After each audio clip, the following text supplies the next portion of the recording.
still feel the mountain's breath on the back of my neck some nights, even miles from those shadowed hollers, cold, ancient, and unnervingly patient, like a predator that knows it has all the time in the world. After my faith, my calling, my very sanity had shattered that rain-slick night in a cramped Boston brownstone. The graveyard shift at St. Harlan's, a tiny, forgotten clapboard church clinging to the steep side of a nameless Appalachian hollow, seemed less like a job and more like a penance. A quiet oblivion where I could let the silence swallow the echoes of my failure. The memory of a young woman's eyes rolling back white as something else looked out. The air at St. Harlan's always smelled of damp earth, decaying hymnals, centuries of beeswax polish, and a faint, sharp, almost invigorating tang of something like rusted iron or freshly struck flint. Old Silas Blackwood, the church deacon whose family had tended this remote sanctuary for generations, had met me at the county line. His face was a road map of mountain hardships, his eyes holding a weary, deep-set fear, older than the ancient, brooding hemlocks that choked the surrounding slopes. He'd handed me a single, creased, handwritten sheet of paper. The ink faded to a ghostly brown. "Just a few things to keep in mind, son," he'd rasped, his voice like stones grinding together. "To keep the peace and your soul intact, if the Lord's willing and the creek don't rise." He never mentioned Thomas, the young man who'd held this vigil before me, never mentioned that Thomas had apparently broken the second rule. And all they'd found of him, according to the terse, whispered gossip in the nearest one-store town, was a single, terrified scream, swallowed whole by the whispering trees. St. Harlan's was a relic, a testament to a faith both stubborn and besieged. Its whitewashed walls were peeling. Its steeple leaned at a precarious angle, and the stained glass windows, depicting obscure, almost pagan-looking saints wreathed in thorny vines, seemed to watch with sorrowful knowing eyes. Inside, the silence was absolute, a heavy, listening stillness, broken only by the creak of settling timbers and the sigh of the wind through the ill-fitting window frames. It was a silence that felt ancient, a silence that held secrets. Father Malric Deeds, the day priest whose circuit included St. Harlan's and two other struggling parishes deeper in the mountains, had greeted me with a benign, scholarly warmth. He was a man in his early 60s, his silver hair neatly combed, his eyes magnified by thick spectacles, giving him an air of gentle erudition. He spoke with a soft, lilting mountain accent, his knowledge of local folklore prodigious, though he dismissed most of it with a patronizing chuckle as the old tales to keep children from straying too far into the woods. He gave me a typed list of practical duties: keeping the oil lamps filled, sweeping the aisles, ensuring the pot-bellied stove didn't go out on cold nights. It bore little resemblance to Silas Blackwood's cryptic, unsettling instruction. That first night, alone in the echoing silence, the oil lamps casting flickering, unreliable pools of light, I unfolded Silas' note. The handwriting was spidery, urgent. 1. Keep the church doors unlocked at all times. There are those who travel these hollers by night, seeking true sanctuary from things that hunt beyond the lamplight. 2. If a soul knocks seeking shelter from what they call the old ways, or she who walks without sound, let them in without question. Offer them common iron nails to carry for their comfort and protection. 3. When you come to understand that this old church ain't just a house of God, but a way station, a hidden stop on a desperate road for spirits and folk fleeing Appalachian magic older than any stone in these walls, then you, son, have become the conductor. I'd read the third rule with a weary sigh, a poetic flourish, I'd thought, from an old man steeped in mountain superstition. My own faith was a ruin, a collapsed cathedral within me. I had no room for quaint local myths, but the first two, they had a chilling specificity.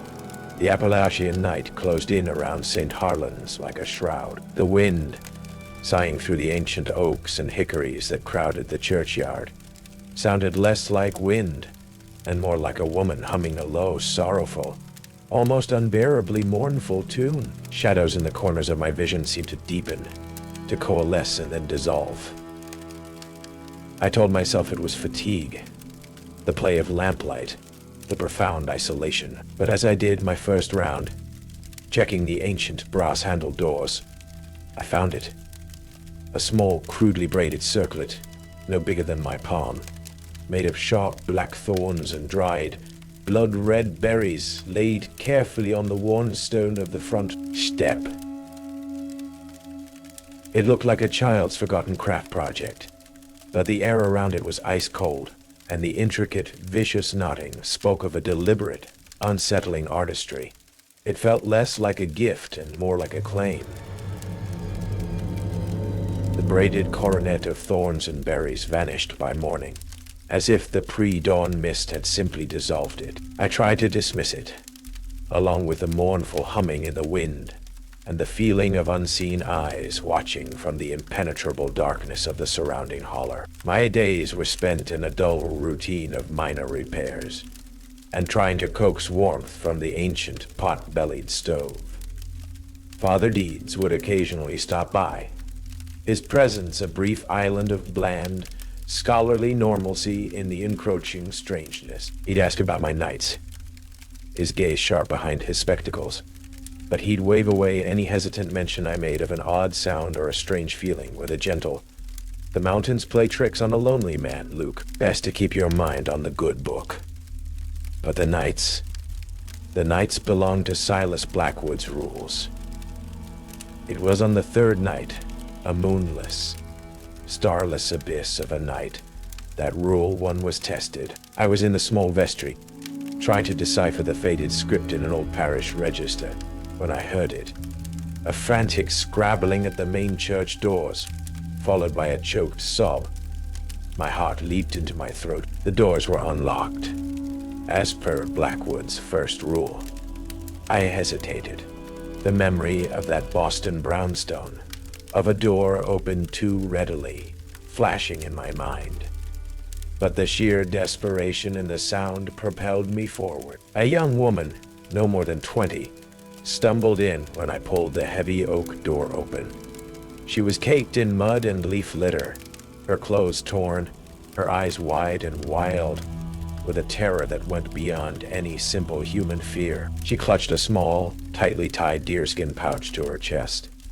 They were chasing me, she gasped, collapsing onto a nearby pew. The shadows, they had no feet, and the whispering, and the roots. Oh God, the whispering. I offered her water, a blanket from the sacristy. She drank greedily, her hands shaking so violently she could barely hold the cup. She wouldn't say more, just huddled in the pew, her gaze darting towards the darkened windows, towards the black, listening woods beyond. I sat with her, the silence broken only by her ragged breathing and the constant mournful sigh of the wind.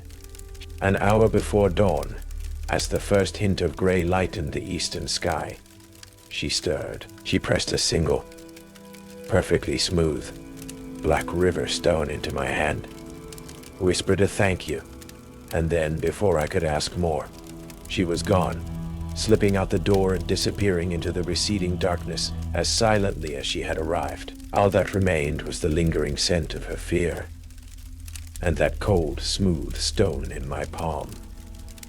The next day, I noticed it.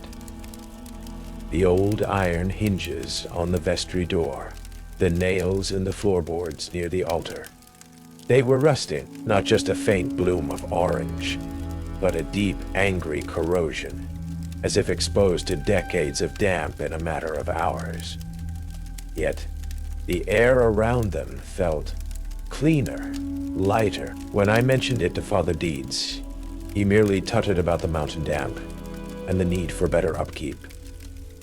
It was later that week, while clearing fallen branches near the church's small, overgrown cemetery, that I first encountered Marla Breyer. She was a woman in her late 40s, her face weathered by the mountain's sun and wind, her eyes a startling clear gray, holding both a deep sadness and an unnerving wisdom. She was leaving a small bundle of what looked like freshly forged, rough-headed iron nails, and a small cloth-tied pouch of dried herbs near the church's seldom-used back door.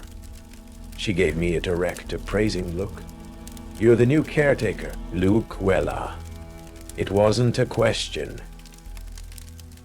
"Silas Blackwood left you his instructions, I trust." I nodded, unsure what to make of her.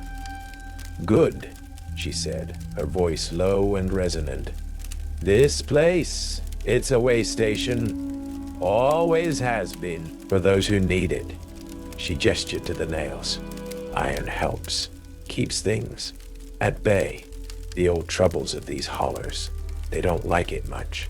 She mentioned her grandmother, her voice softening with a pain that was still raw. "Poor she was taken years ago by she who weaves the roots." Her gaze drifted towards the deep woods, and a shiver, cold and sharp, traced its way down my spine. That night, precisely at 3:33 a.m., it began. A faint, desperate knocking at the main church door. Tap, tap, tappity-tap, followed by a child's voice, thin and reedy, laced with an unbearable plea. "Please, please, let me in. I'm so cold. The storm, it's coming for me, the Hall boy." My skin crawled. The failed exorcism in Boston had involved a child, a voice that had shifted, deepened, become something else. I stood frozen in the nave, the lamplight flickering, Silas rules warring with my own deeply ingrained trauma. Let them in without question. But this felt different. This felt like a lure. I did nothing. The knocking stopped. And then the screaming began. A high-pitched, desolate wail that seemed to pierce the very stone of the church. A sound of pure, unadulterated terror and abandonment. It went on and on, until the first ray light of dawn finally, mercifully, silenced it. I was left trembling, my nerves flayed raw, the memory of that other child's eyes, filled with an ancient alien intelligence, burning behind my own. The Hollow Boy's nightly screams became a torment, a hideous counterpoint to the mournful wind and the rustling whispers that now seemed to emanate not just from the woods, but from within the very walls of St. Harlan's. They were faint, sibilant, like dry leaves skittering over cold stone. But sometimes, if I held my breath and strained to listen, I could almost discern words, spoken in an archaic, guttural dialect that prickled the hairs on my arms. My insomnia, a familiar demon, clawed deeper, leaving me perpetually exhausted. My senses heightened to an almost painful degree. Rule 2 was tested again a few nights later. This time, the knock was more insistent. A heavy, urgent thudding that rattled the old oak door in its frame. A man's voice, rough and breathless, called out, "Sanctuary! I beg you, Father, sanctuary from the old ways." From she who walks without sound. She's marked me. My heart hammered. Let them in without question. Offer them common iron nails. I fumbled with the latch, pulling the door open. The man who stumbled in was a wraith, gaunt, his clothes ripped as if by vicious thorns, his eyes wide and hollow with a terror that sucked the air from the small narthex. Mud caked his bare feet, and there were deep, bleeding scratches on his arms and face. He smelled of pine needles, fear, and something else, something wild and musky, like a cornered animal. "The nails," I said, my voice hoarse, holding out a handful of the rough iron spikes Marla Breyer had left. He seized them, his calloused fingers closing around the metal with a desperate, convulsive grip. As he did, The nails seemed to almost glow for a fleeting second in the dim lamplight, a faint reddish pulse, and the air around him, which had felt thick and charged, suddenly cleared. He sank onto a pew, clutching the nails, his ragged breathing slowly evening out. He wouldn't speak further, just stared into the flickering lamp flame, his gaze fixed on something far beyond the church walls. By morning, like the young woman before him, he was gone. But where he had sat, the old wooden pew felt unnaturally cold to the touch, and several of the iron nails he'd held lay on the floorboards, bent into strange, unnatural corkscrew shapes. The metal blackened in patches as if it had been subjected to an intense, localized heat. Yet they remained disturbingly cool. I started noticing more things. Small, almost invisible symbols, lightly etched into the aged wood of the pews, under the altar rail, even on the sills of the stained glass windows. They were intricate, geometric patterns, some faded with extreme age, others looking fresher, more crudely scratched. When I described them to Marla, during one of her now regular deliveries of nails and herbs, she'd take to leaving them with a curt nod and a few low words of advice or warning. Her face grew grim. "Bending marks," she'd said, her voice barely a whisper. "Warding signs. Some are meant to keep things out, others to keep things in. The old ones, they knew the ways. But some of these newer scratchings," she shook her head, "they look wrong. Wow, twisted. Like someone's trying to undo the old protections. Or invite something else in." Father Deeds, when I hesitantly mentioned the symbols, simply smiled his gentle, scholarly smile. "Ah, yes, the folk art of our ancestors, Mr. Weller. Quaint, isn't it? Superstitious carvings to ward off bad luck. Harmless, of course. The only true ward is faith in the Almighty. Yet, during a rare daytime service I felt compelled to attend, his sermon took an unsettling turn. He spoke of ancient covenants with the land, of the sanctity of old sorrows, and the divine balance found in nature's untamed judgments. His words, steeped in an oddly inverted theology, felt less like comfort and more like a veiled justification for the horrors that stalked the hollers. It was during that service that I first saw Micah Deeds properly. He sat alone in a back pew, his expression a mixture of grief and simmering anger. He was clearly an outsider here, his clothes too new, his unease too palpable. He was Father Deeds' son, returned to this forgotten hollow after years away, asking difficult questions about his mother, a former choir singer at St. Harlan's, who had, according to local whispers, simply walked into the woods one autumn evening 20 years ago and never returned. Questions his father deflected with a sad sigh and talk of a troubled mind, seeking a peace only the wilderness could offer. Later that week, I found Micah trying to pry open the rusted lock on the door to the old bell tower, a place Father Deeds kept firmly secured, claiming it was structurally unsound. "My mother used to say she could hear the mountains singing from up there," Micah said, his voice tight with frustration. "Said it told her secrets. Dad didn't like her going up there." The way he said it, the suspicion in his eyes when he looked at his father's church, resonated with my own growing unease. The hollow boy's nightly screams continued, each one a fresh tear in my already tattered nerves. The feeling of being a piece in some ancient, terrifying game was becoming undeniable. The third rule, Silas Blackwood's cryptic pronouncement about becoming a conductor, no longer felt like a poetic flourish.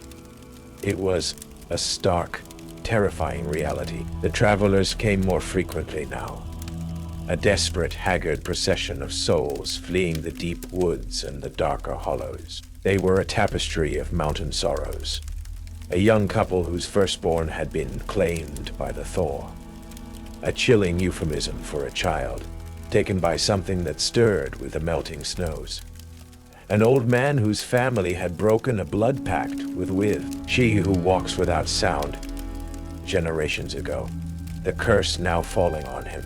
the last of his line.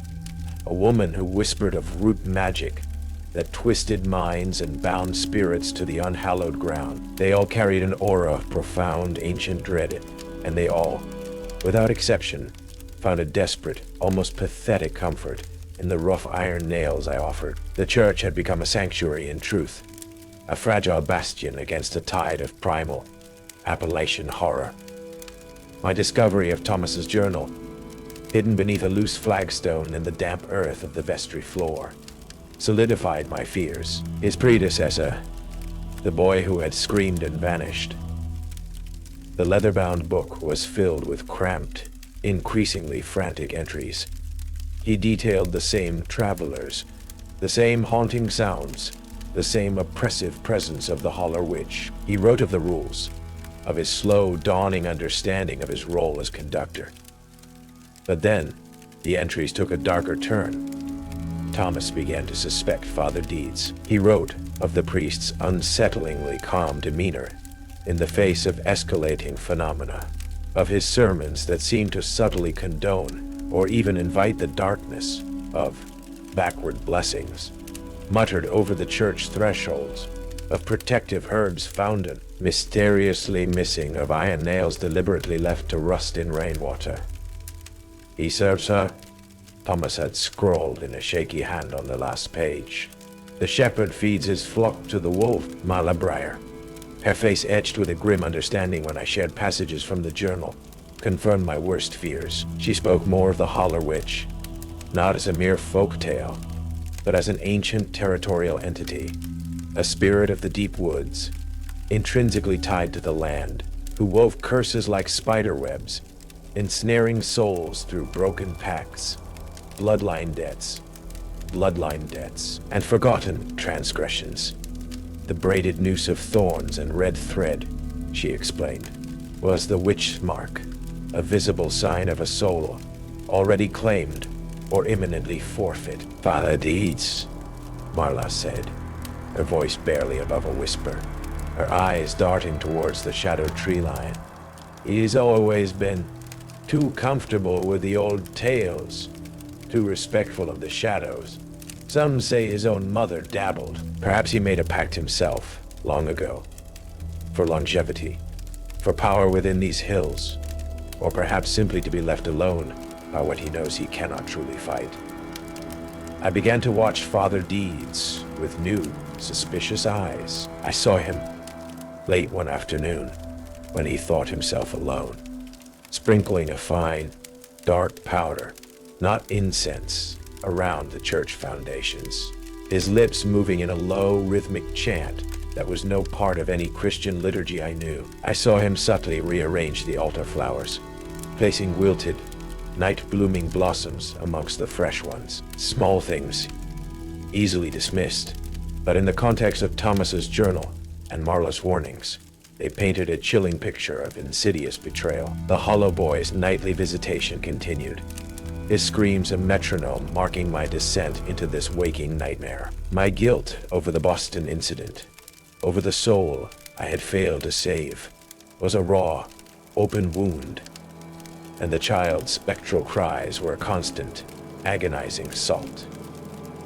My already fractured faith offered no solace, only a hollow echo of forgotten prayers. I was adrift, responsible for souls I didn't understand, in a place ruled by a darkness I couldn't comprehend, and guided by a priest I now deeply suspected of being its servant. One cold, clear night, after a particularly desperate traveler had fled into the pre-dawn mist, leaving behind a pervasive scent of fear and freshly turned earth, I found it, placed with deliberate, almost mocking precision upon the center of the old wooden altar.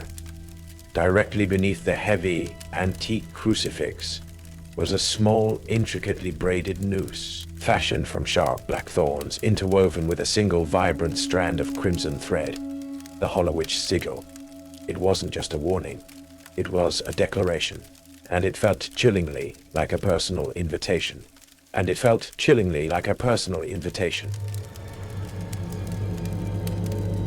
The storm hit the Appalachians like the wrath of a vengeful god. It wasn't just rain and wind. It was a furious, elemental assault. Trees, ancient sentinels of the holler, groaned and crashed in the surrounding darkness. The wind shrieked through the eaves of St. Harlan's like 1,000 tortured souls, rattling the stained glass windows in their leaded frames, until I feared they would shatter. The power, already unreliable in these remote mountains, flickered, sputtered, and died, plunging the church into a profound, suffocating darkness, broken only by the frantic, dancing light of the few oil lamps I managed to keep lit. And with the storm, they came. Not in ones and twos, but in a desperate, terrified flood. Men, women, even a few wide-eyed, silent children, their faces pale and streaked with mud.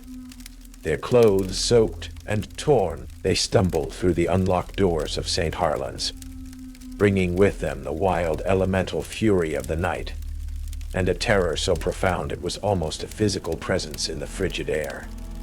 "She's riled," a gaunt, bearded man shrieked, his eyes rolling white. "The storm, it's her breath, her anger. She's hunting tonight. The root collars are out." A young woman sobbed, clutching a wailing infant to her chest. We saw them, shapes made of twisted branches and mud, moving in the lightning flashes, the whispers.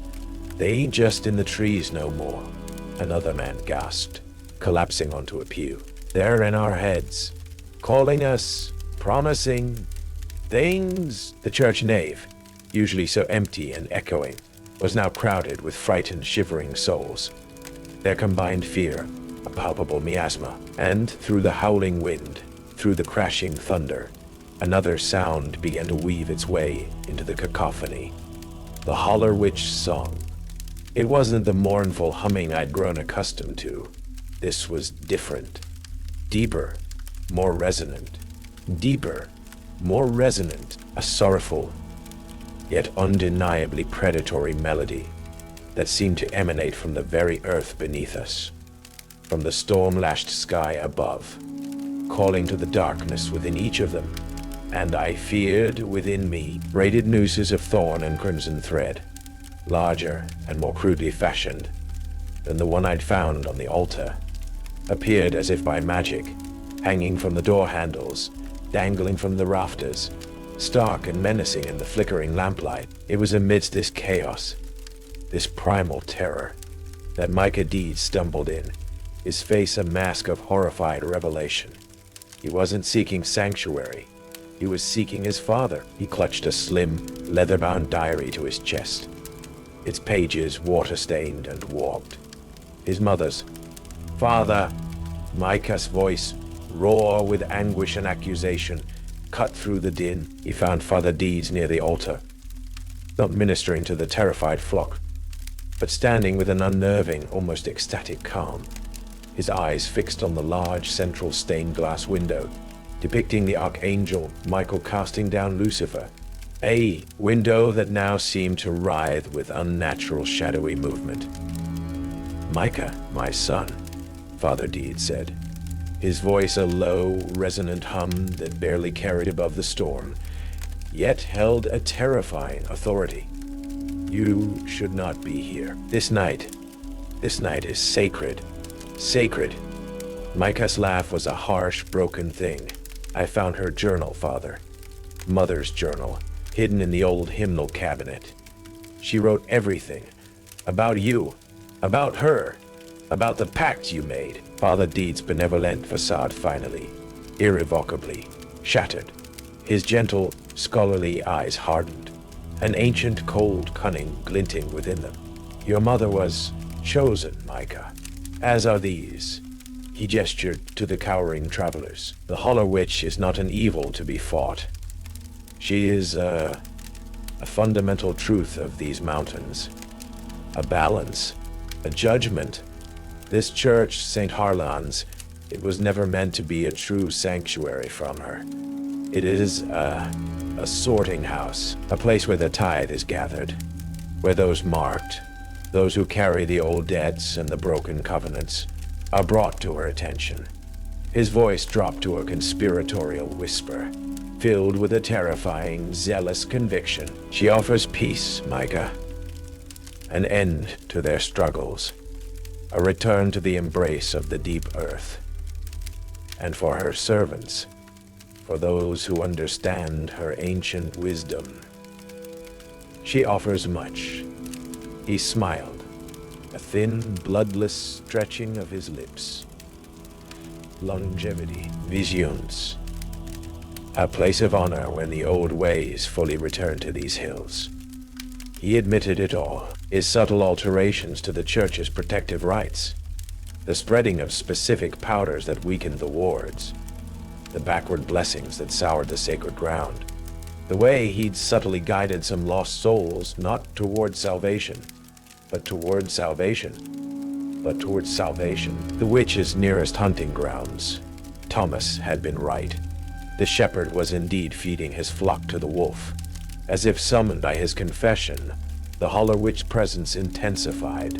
The church groaned under an immense unseen pressure.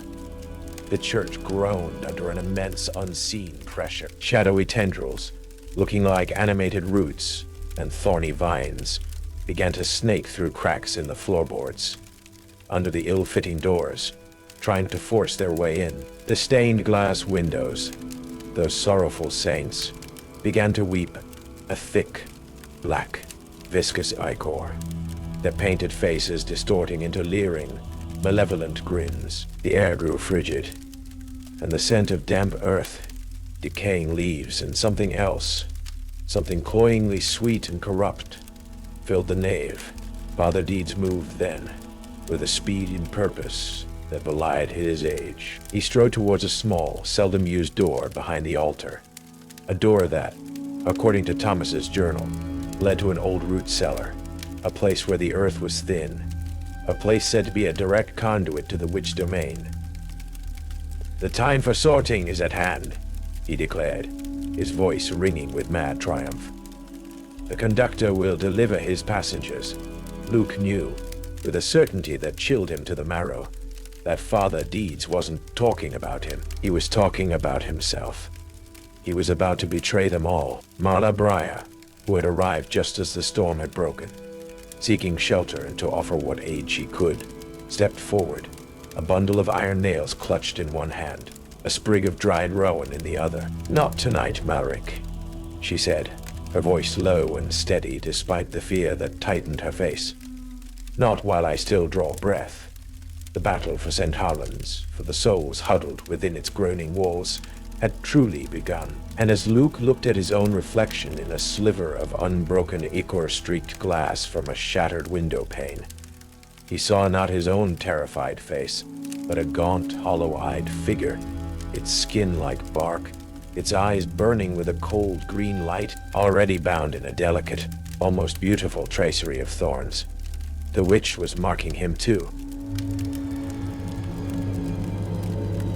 The small stone church of St. Harlan's became a besieged fortress against the raging storm and the encroaching, ancient malice of the Holler Witch. Father Deeds, his face alight with a terrifying, ecstatic fervor, fumbled with the rusted latch on the root cellar door, chanting in that guttural, archaic dialect that seemed to make the very stones around them vibrate. The shadowy tendrils of roots and vines, now thick as a man's arm, smashed through the already weakened stained glass windows, their thorny tips questing, seeking. The air was thick with the scent of wet earth, ozone, and the cloying, corrupt sweetness of the witch's near presence.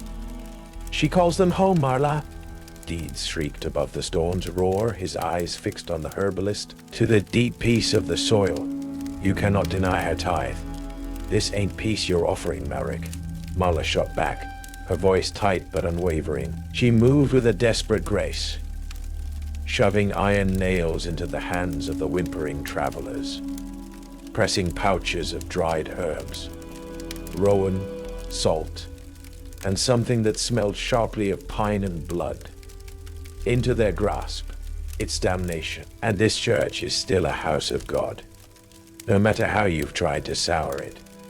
Micah, his face a mask of anguish and disbelief at his father's monstrous betrayal, finally acted. He lunged, tackling Father Deeds away from the root cellar door, just as the latch gave way with a groan of tortured metal. The two men wrestled on the cold stone floor, a tragic tableau of familial and spiritual warfare amidst the encroaching supernatural horror. Luke felt a strange, cold clarity descend upon him. The terror was still there, a knot of ice in his gut, but beneath it something else stirred, a flicker of the faith he thought long dead, or perhaps the birth of a new, more primal kind of conviction. He was the conductor. These souls were his responsibility. He grabbed the heavy old altar crucifix, its brass tarnished, but its form a potent symbol, and stood before the now open root cellar door, a black, gaping maw that seemed to exhale the cold breath of the deep earth and the witch's sorrowful, hungry song. "Get back," Luke roared, his voice surprisingly strong, echoing through the besieged church. He held the crucifix aloft, not as a priest, but as a desperate man wielding the only weapon he had left. From the Stygian depths of the cellar, a form began to coalesce. Not the witch herself, not yet, but one of her aspects. A towering figure made of twisted roots, gnarled branches, and packed, wet earth. Its head a grotesque parody of a human skull, formed from bleached animal bones. Its eyes glowing with that same cold green light Luke had seen in his own reflection. It moved with a slow, ponderous, unnatural grace, the scent of grave mold and ancient bitter herbs preceding it. The travelers screamed. Father Deeds, momentarily overpowering Micah, scrambled towards the cellar, his arms outstretched. "My lady, your servant offers them to you." Willingly. But as the root thing reached for Deeds, Marla threw herself forward, scattering a handful of coarse rock salt and a fistful of iron filings directly into its path. The creature recoiled with a sound like 1,000 dry branches snapping, its form flickering, the green light in its eyes dimming for a crucial instant.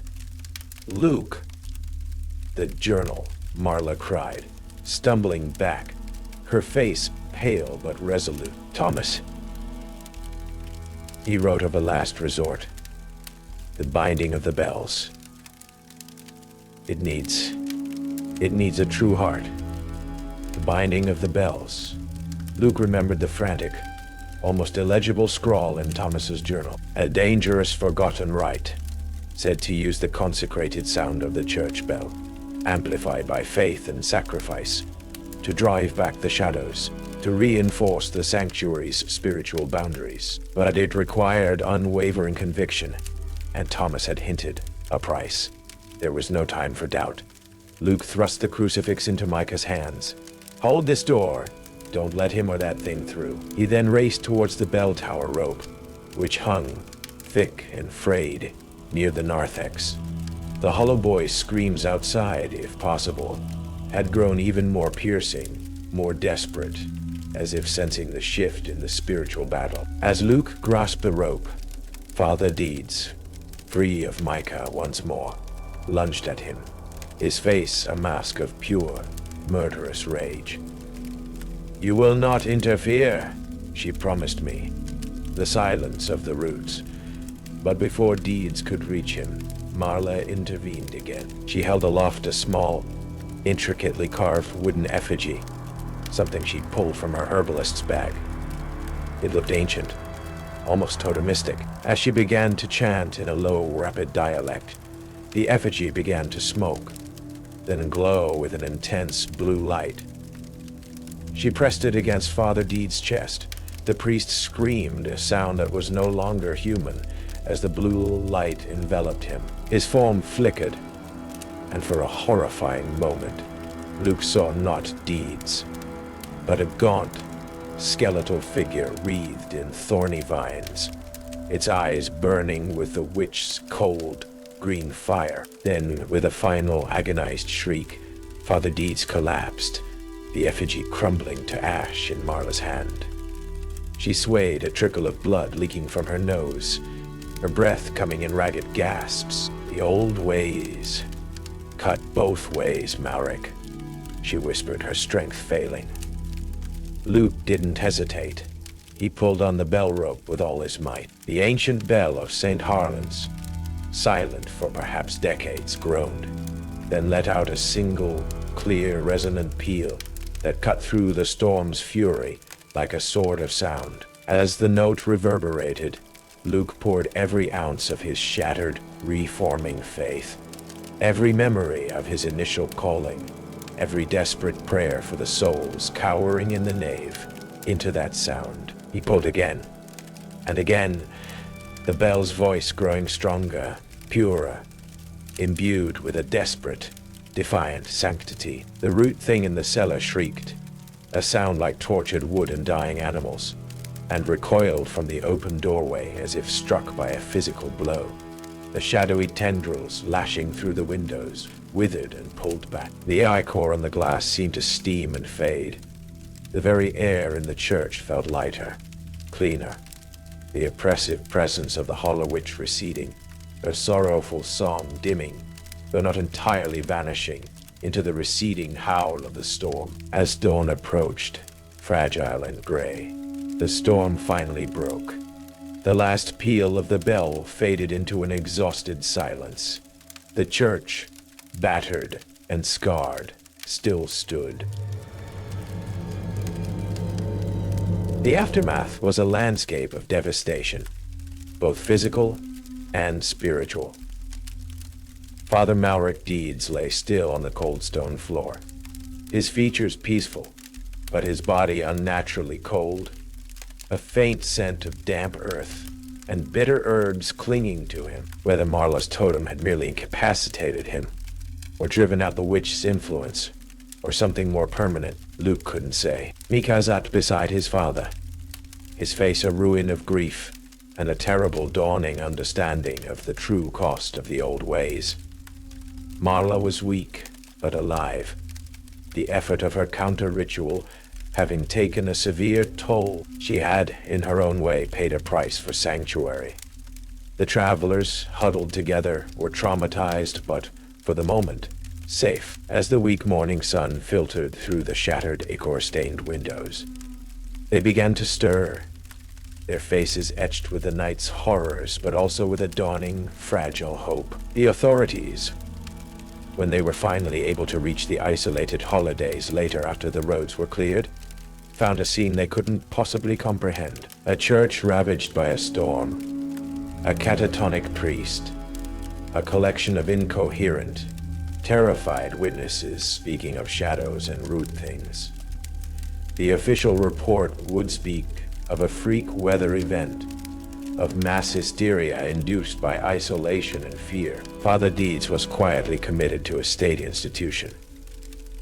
The story of St. Harlan's night of terror would become another whispered, embellished legend in the deep hollers, another layer of dark folklore for future generations. Many of the travelers moved on as soon as they were able, seeking less active sanctuaries in towns further from the deep woods. But a few, those whose curses were too deeply woven or whose spirits were too profoundly scarred, chose to stay. They formed a small, wary community around St. Harlan's, helping to repair the physical damage, their shared ordeal creating an unspoken, unbreakable bond. Luke Weller remained. He was no longer the broken ex-seminary student searching for oblivion. The graveyard shift at St. Harlan's was no longer a penance. It was a vigil. His faith, once a shattered ruin, had been reforged in the crucible of that terrible night, not into the pristine certainty of his youth, but into something grittier, more pragmatic, a fierce, protective belief in the necessity of light, in the necessity of light, in the necessity of light. Deepest darkness of sanctuary against the ancient, encroaching horrors of the world. He was the conductor, and this was his station. Marla, recovering slowly, stood by his side, her knowledge of the old ways now a vital part of the church and its flock's defense. Months later, Life at St. Harlan's found a new, uneasy rhythm. The nights were still long, the silence of the mountains still profound. But now it was a watchful silence, not an empty one. Luke kept the doors unlocked. He kept the oil lamps burning. He always had a supply of fresh iron nails, courtesy of Ma, ready for those who sought shelter. One crisp autumn night, as a chill wind whispered through the holler, carrying the scent of wood smoke and decaying leaves, there was a soft, hesitant knock at the church door. Luke opened it to find a young woman, her face pale in the moonlight, her eyes wide with a familiar hunted fear. She clutched a small, crudely wrapped bundle of freshly cut iron nails. I was told," she stammered, her gaze darting towards the dark, listening woods that pressed close around the churchyard, "that this was a place of sanctuary, from what walks in the night." Luquella looked at her, then out at the ancient brooding mountains. For a fleeting moment, from the deepest shadows of the tree line, he thought he saw two pinpricks of cold green light watching, and on the wind, faint but unmistakable, he heard a low, sorrowful humming, a melody as old as the stones, as patient as the turning of the seasons. The Holler Witch was always out there, always waiting. He stepped aside, holding the door wider. "Welcome to St. Harlan's," he said, his voice calm, steady, the voice of the conductor. "You're safe here. Come in." The railroad of souls ran deep into the heart of the Appalachian night, and his vigil had only just truly begun.